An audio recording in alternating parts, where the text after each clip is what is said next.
Hello and welcome friends, sports time में आपका स्वागत है। कोटला पर कब्जा करने के लिए टीम इंडिया एकदम तैयार दिख रही है। पूरी बिसात जो है वो बिछ चुकी है और वेस्ट इंडीज का हाल जो है वो बेहाल है। दूसरे दिन का खेल किस तरीके से पैन आउट हुआ, पूरी इंफॉर्मेशन आपके सामने साझा करेंगे, उस पर डिस्कशन करेंगे किस तरीके से मैच चला, कौन हीरोज जो है वो दूसरे दिन उभर कर सामने आए हैं। वेस्ट इंडीज की हालत खराब है और टीम इंडिया ने पहाड़ जैसा स्कोर जो है ना वो स्कोर बोर्ड पर लगा दिया है। तो सबसे पहले दूसरा दिन का खेल किस तरीके से चला वो आपको बताते हैं। मैच कहां पर इस वक्त खड़ा है।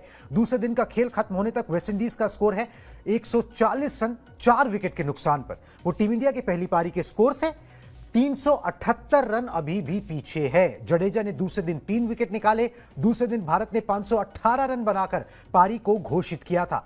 शुभमन गिल नाबाद 129 रन बनाए उन्होंने, और जब उन्होंने एक नाबाद 129 रनों की पारी उन्होंने खेली और उसी वक्त जब आउट हुए जुरेल तो उन्होंने जो है डिक्लेरेशन का भी ऐलान कर दिया, तो वो नॉट आउट ही 129 रन पर रह गए। 175 रन यशस्वी जायसवाल ने बनाए, दोहरे शतक से वो चूक गए। तो दूसरे दिन का खेल कुछ इस तरीके से रहा है। दिन का खेल खत्म होते होते 4 विकेट जो है वो वेस्ट इंडीज के गिर गए 140 पे। एक तरीके से बल्लेबाजों ने अच्छा प्रदर्शन किया तो गेंदबाजों ने भी यहाँ पर बढ़िया प्रदर्शन करने की कोशिश की। बिल्कुल जी, एक प्रोफेशनल यूनिट की तरह टीम इंडिया यहाँ पर खेल रही है और जिस तरीके से सोच रही है मैच को ट्राई चलाने की, ड्राइवर सीट पर बैठ के मैच को उसी तरीके से यहाँ पर चलाया जा रहा है। एक एक करके सारे हीरोज की बात करते हैं जिस तरीके से चीजें पैन आउट हुई। यशस्वी जायसवाल से दूसरे दिन उम्मीद थी कि वो 200 बना देंगे, 200 नहीं बना। उनकी खुद की गलती मोटा मोटा रही, गलतफहमी हो गई शुभमन गिल के साथ, वो आपको बता देते हैं। मगर उसके बावजूद इस इनिंग्स की जो अहमियत है वो कहीं से कम नहीं होती। यशस्वी जायसवाल दिल्ली में दोहरा शतक बनाने से चूक गए। जायसवाल और गिल के बीच में गलतफहमी हुई। रनआउट होने के बाद गिल से थोड़ा सा नाराज भी यशस्वी नजर आए। 175 रन बनाकर रनआउट हुए यशस्वी जायसवाल और दूसरे दिन जो है वो अपना 200 वो पूरा नहीं कर पाए। कॉल उनकी थी, रन नहीं था। वो एक जल्दी से वहां पर रन लेना चाह रहे थे जिस पर शुभमन गिल ने मना कर दिया और वो अपने 200 से यहां पर चूक गए। पूरा सेट नजर आ रहा था यशस्वी जायसवाल का। ये तीसरा डबल 100 होता अगर हो जाता तो, और बड़ी कामयाबी उनके नाम दर्ज होती।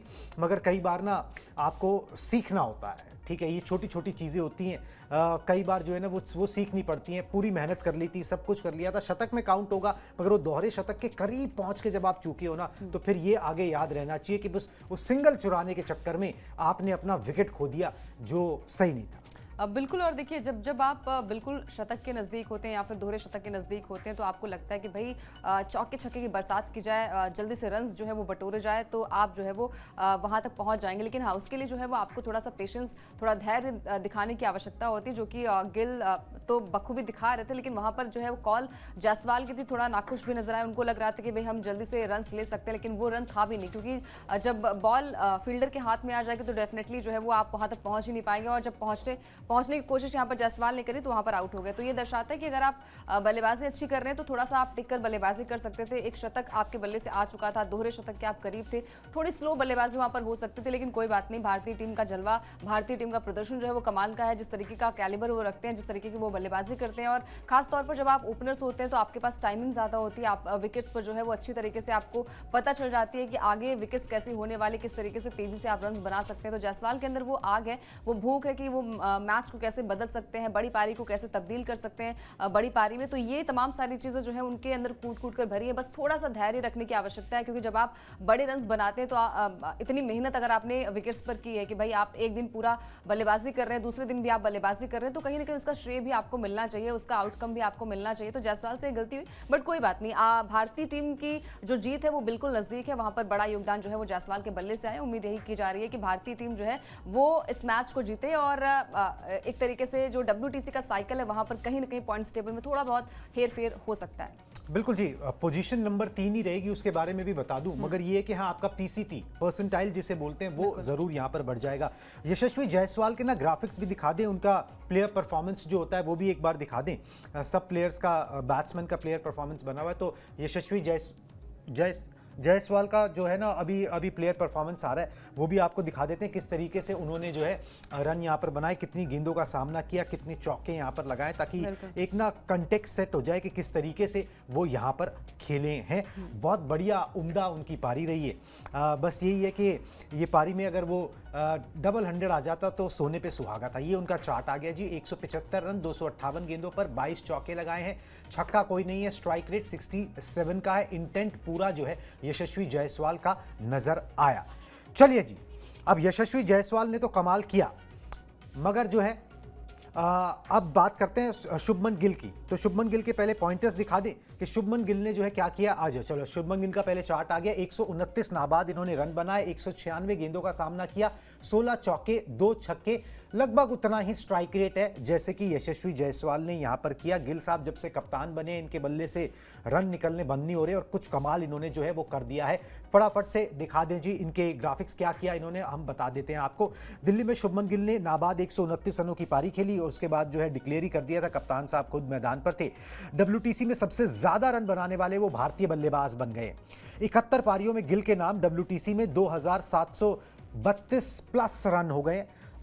WTC में शुभमन गिल ने ऋषभ पंत को जो है पछाड़ दिया है। ऋषभ पंत ने 67 पारियों में 2731 रन बनाए थे और शुभमन गिल ने यहां पे जो शतक बनाया उसके साथ इंटरनेशनल क्रिकेट में एज ए कैप्टन 1000 रन भी जो है उन्होंने यहां पर अपने पूरे कर लिए। इस तरीके का परफॉर्मेंस जो है, कमाल का परफॉर्मेंस शुभमन गिल का रहा है। एक चीज और है, मतलब जोड़ते जाएंगे तो फिर जुड़ता ही चले जाएगा। इनका भी विराट कोहली वाला हिसाब जो है ना वो शुरू होने ही वाला है बस। मगर बड़ा अच्छा लगता है जब से कैप्टनसी मिली है, खेल में निखार आया। इनके ग्राफिक्स दिखाएं। WTC की बात की है तो WTC में इन्होंने रोहित शर्मा को पछाड़ दिया, मतलब कि आप ये समझे ऋषभ पंत को तो रनों के मामले में उन्होंने पीछे छोड़ा, रोहित शर्मा को यहाँ पर जो है शतकों के मामले में पीछे छोड़ दिया। WTC में देखें तो सबसे ज्यादा शतक किस भारतीय के नाम है तो वो शुभमन गिल के नाम हो गए 10, रोहित शर्मा के नाम 9, यशस्वी जायसवाल के नाम अभी 7 हैं, KL राहुल के नाम यहां पर 6 हैं। रोहित शर्मा रिटायर हो चुके हैं, Yashasvi Jaiswal can catch up, KL Rahul can catch up, मगर शुभमन गिल जो है उसका मौका दे नहीं रहे क्योंकि हर सीरीज में, मतलब एज ए कैप्टन दूसरी सीरीज है उनकी, उसी में 1000 रन अभी तक जो है उनके वहां पूरे हो चुके हैं। आप सोच लीजिए किस तरीके से वो यहां पर खेल रहे हैं। एक अगर उस रनआउट के मिसमैनेजमेंट को छोड़ दें जिसमें मेरे को शुभमन गिल की गलती नजर नहीं आती है, बिल्कुल एकदम फ्लॉलेस सी पारी उन्होंने खेली है। पिछले टेस्ट मैच में वो ट्रिपल फिगर्स नहीं आ पाया था, इस टेस्ट मैच में वो भी आ गया। Shubman Gill is on a roll. बिल्कुल, और देखिए जब से कप्तानी मिली है तो 7 टेस्ट मैच वो अभी खेल रहे हैं और तब से लेकर अब तक जो है वो 5 शतकीय पारियां आ चुकी हैं, यानी कि 4 जो है वो इंग्लैंड दौरे पर और 1 जो है वो अभी हाल फिलहाल में वेस्ट इंडीज के खिलाफ जो है वो दूसरे टेस्ट मैच में। और पहली इनिंग में जिस तरीके का प्रदर्शन रहा है, उनका नाबाद लौटे हैं तो कहीं ना कहीं कॉन्फिडेंस जो है वो बढ़ता है और अच्छी बात है कि कप्तानी मिली है तो बल्ला भी चला है, तो ये शुभ संकेत है। आने वाले समय में जिस तरीके का प्रदर्शन आप चाहते हैं उनसे वैसा वो करने की कोशिश करेंगे और तमाम, मतलब आप देखते होंगे जब भी वो इंटरव्यूज देते हैं वो हमेशा कॉन्फिडेंस नजर आते हैं और ये कॉन्फिडेंस लेवल जो है वो और भी बढ़ता है जब आपके बल्ले से रन आते हैं, जब आपकी टीम जीतती है, जब आपका टीम कॉम्बिनेशन अच्छा होता है। क्योंकि हमने देखा भी है कि जिस तरीके का प्रदर्शन जायसवाल ने किया, KL राहुल ने किया और जैसा प्रदर्शन जो है वो हाल फिलहाल में साई सुदर्शन के बल्ले से आया, तो बहुत अच्छी बात है कि मिडिल ऑर्डर भारतीय टीम का काफी बढ़िया है, गेंदबाजी भी कमाल की है। तो जब हर एक डिपार्टमेंट से अच्छा प्रदर्शन होता है, अच्छा आउटकम आता है, तो कहीं ना कहीं कॉन्फिडेंस एज अ कैप्टन जो है वो बढ़ता भी है। और गिल का प्रदर्शन भी हमने देखा है कि जिस तरीके का प्रदर्शन वो अभी हाल फिलहाल में करके आ रहे हैं और इंग्लैंड में जाकर इंग्लैंड को मात देना, ड्रॉ करवाना सीरीज अपने आप में बहुत बड़ी बात होती है, एक बड़ा चैलेंज होता है। मैच में हमने हमेशा देखा है कि जब आपको कप्तानी मिलती है तो सबकी नजरें आप पर होती है कि भाई रोहित विराट वहां पर नहीं है, तो किस तरीके से ये युवा खिलाड़ी किस तरीके से मैच को पकड़ता है, किस तरीके से मैच को आगे लेकर जाता है। तो वहां से शुरुआत तो अच्छी मिल गई है और आगे और भी अच्छी शुरुआत जो है वो भारतीय टीम की ओर से देखने को मिल रही है, क्योंकि बल्ला जब गिल का बोलता है तो कमाल का परफॉर्मेंस भारतीय बल्लेबाजों की तरफ से आता है, पूरी टीम का कॉन्ट्रीब्यूशन काफी बढ़िया रहता है और यहाँ से गिल जो है वो कहीं ना कहीं इस तरीके से अभी हाल फिलहाल की सीरीज जो उनके नाम रही है वहां से ड्रॉ करवाई है सीरीज और वेस्ट इंडीज के खिलाफ जिस तरीके का प्रदर्शन रहा है भारतीय बल्लेबाजों का, गेंदबाजों का, वो कमाल करा है। तो वो दिन दूर नहीं है, कुछ ही समय बाद जो है वो आपको पता चल जाएगा गिल किस तरीके के खिलाड़ी हैं और आगे आने वाले समय में एक स्टार के तौर पर नजर आने वाले हैं। बिल्कुल जी, ऑलरेडी स्टार तो वो हैं ही, बस वो सुपरस्टार बनने वाली बात है। ठीक है, वो सुपरस्टार वो बन के रहेंगे गौतम गंभीर बोल रहे हैं कि भाई मैं तो पूरा बैक करूंगा। दिखाएं जी गौतम गंभीर ने क्या कहा है गिल की कप्तानी के ऊपर, गिल के ऊपर एकदम से जो है उनके फैन टाइप ही नजर आते हैं।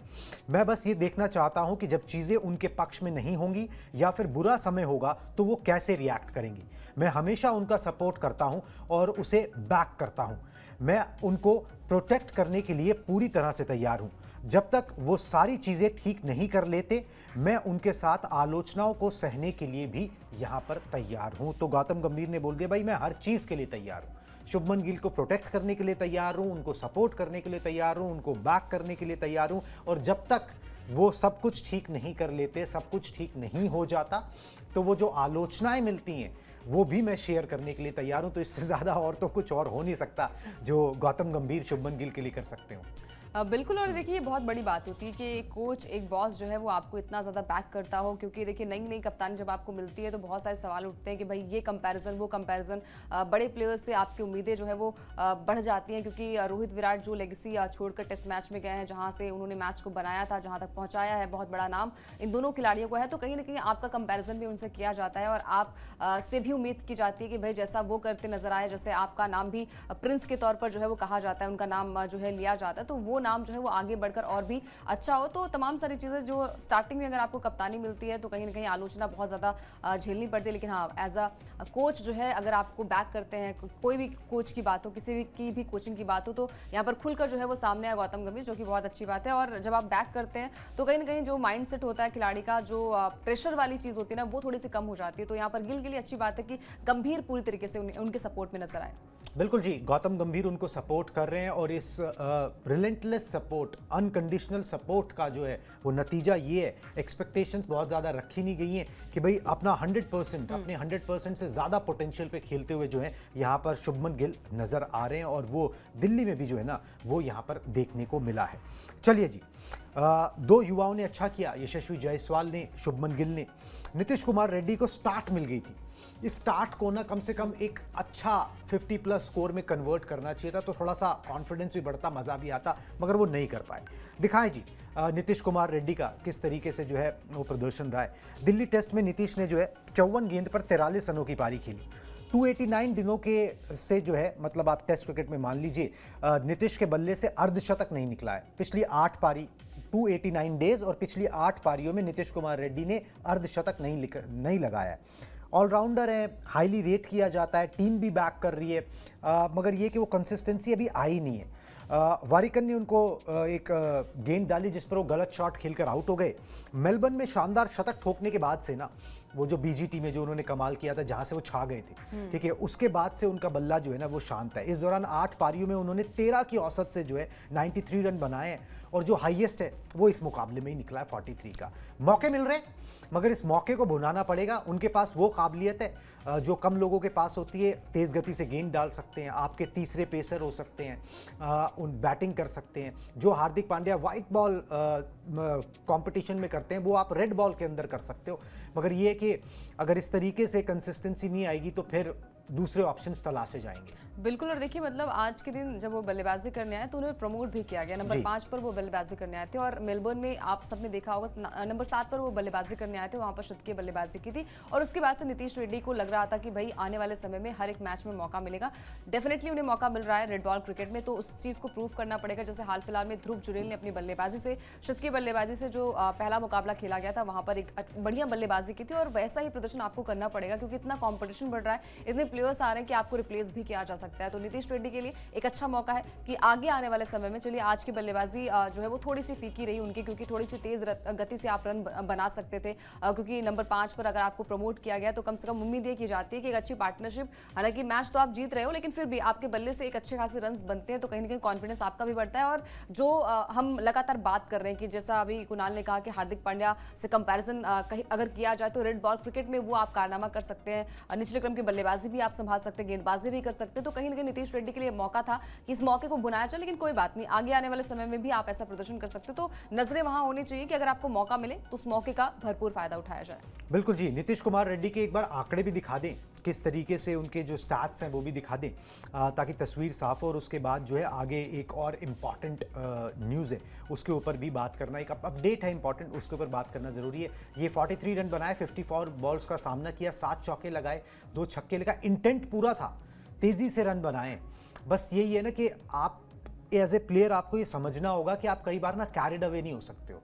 ये 50s, ये 100s, ये हमारे सिस्टम में काउंट करते हैं। कोई याद नहीं रखता 43 रन बनाए। हाँ, अगर आपने अर्धशतक बनाया हो, आपने शतक बनाया हो, तो वो काउंट होते हैं। फिर वहाँ पर आपके सिलेक्शन में वो मैटर करता है। ठीक है, अभी कप्तान बैक कर रहा है, कोच बैक कर रहा है, मगर इस चीज़ को ध्यान में रखने की ज़रूरत होती है। और वैसे भी टेस्ट मैच खेल रहे हो भाई, कोई हाय तौबा बची नहीं थी कि आप वहाँ पर जो है इतनी तेज़ी से जो है चलते बनो। हाँ, ये है कि भाई इंटेंट से आप बल्लेबाजी करो, मगर वो 50s वो 100s का भी ख्याल जो है वो थोड़ा सा रखना होगा। वहाँ पर थोड़ा सा गियर जो है धीमा कर लोगे तो कोई फ़र्क पड़ने वाला नहीं है। चलिए जी, आगे बढ़ते हैं। एक इंपॉर्टेंट अपडेट है 2026 में जो IPL होने वाला है उसको लेकर। IPL 2026 की ऑक्शन डेट्स जो है ना वो सामने आ गई। 13 से 15 दिसंबर के बीच जो है वो मिनी ऑक्शन हो सकता है। पिछली बारी मेगा ऑक्शन हुआ था सऊदी में, ठीक है, अब एक मिनी ऑक्शन है। मिनी ऑक्शन में जो है जो मेजर चीज़ें हैं वो ये है कि भाई संजू सैमसन जो है वो मिनी ऑक्शन में आ सकते हैं, क्योंकि उनको लेकर बातें हो रही थी कि भाई वो राजस्थान रॉयल्स से अलग होना चाहते हैं। वेंकटेश अय्यर को KKR रिलीज कर सकती है, कुछ 23 करोड़ रुपए खर्च करके उनको अपनी टीम में शामिल किया था, मगर कुछ कर करा वो पाए नहीं थे। कैमरन ग्रीन पिछले IPL उन्होंने नहीं खेला था, he was not fully fit, ठीक है, RCB की टीम का हिस्सा थे, मगर RCB ने उनको रिलीज कर दिया था ताकि वो पर्स आ जाए और वो कुछ और खिलाड़ी जो है वो खरीद यहाँ पर सके।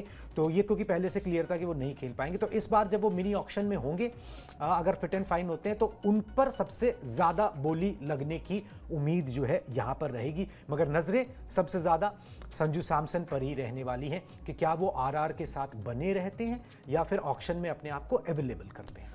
बिल्कुल। और देखिए, मतलब ये तमाम जो सवाल उन पर उठाए जा रहे थे कि भाई क्या RR से उनका रिश्ता जो है वो खत्म हो जाएगा। हाल फिलहाल में द्रविड़ ने भी साथ जो है वो RR का छोड़ दिया, तो बहुत सारी चीज़ें अंदर चल रही है। तो ऑक्शन अगर होता है, मिनी ऑक्शन होता है, तो आप वहाँ पर आ सकते हैं, आप को टीम जो है वो बोली आप पर लगा सकती है। बहुत सारी चीज़ें यहाँ पर देखने को मिल रही हैं कि भाई रोहित शर्मा के करियर पर भी सवाल उठाया जा रहा है कि भाई उनका फ्यूचर क्या कुछ होने वाला है, क्या मुंबई इंडियंस उन्हें अपने साथ रखेगी, बहुत सारी चीज़ें हैं। लेकिन हाँ, सबसे ज़्यादा नजरें जो है वो संजू सैमसन पर होने वाली हैं। इसके अलावा कैमरन ग्रीन जो पिछले साल नहीं कहीं ना कहीं ऑक्शन में नहीं आ पाए थे, तो उन्हें जो है वो मौका मिल सकता है और सबसे महंगे खिलाड़ी भी बन सकते हैं। तो बहुत सारी चीज़ें इंटरेस्टिंग होगा ये ऑक्शन भी, क्योंकि यहाँ पर भी बहुत सारे प्लेयर्स जो है उनकी अदला बदली हो सकती है, बहुत सारे प्लेयर्स जो है वो नई टीम में जा सकते हैं। लेकिन हाँ, सबसे ज़्यादा नजरें हैं संजू सैमसन पर कि वो किस टीम का हिस्सा होने वाले हैं। बिल्कुल जी, और ये नज़रें हमारी बनी रहेंगी। अभी तो टाइम है, मगर ये काउंटडाउन जो है वो अभी से शुरू हो गया है। चलिए जी, इस ब्रॉडकास्ट में अभी बस इतना ही। अब मुझे और अंकिता को दीजिए इजाज़त। Tata bye bye.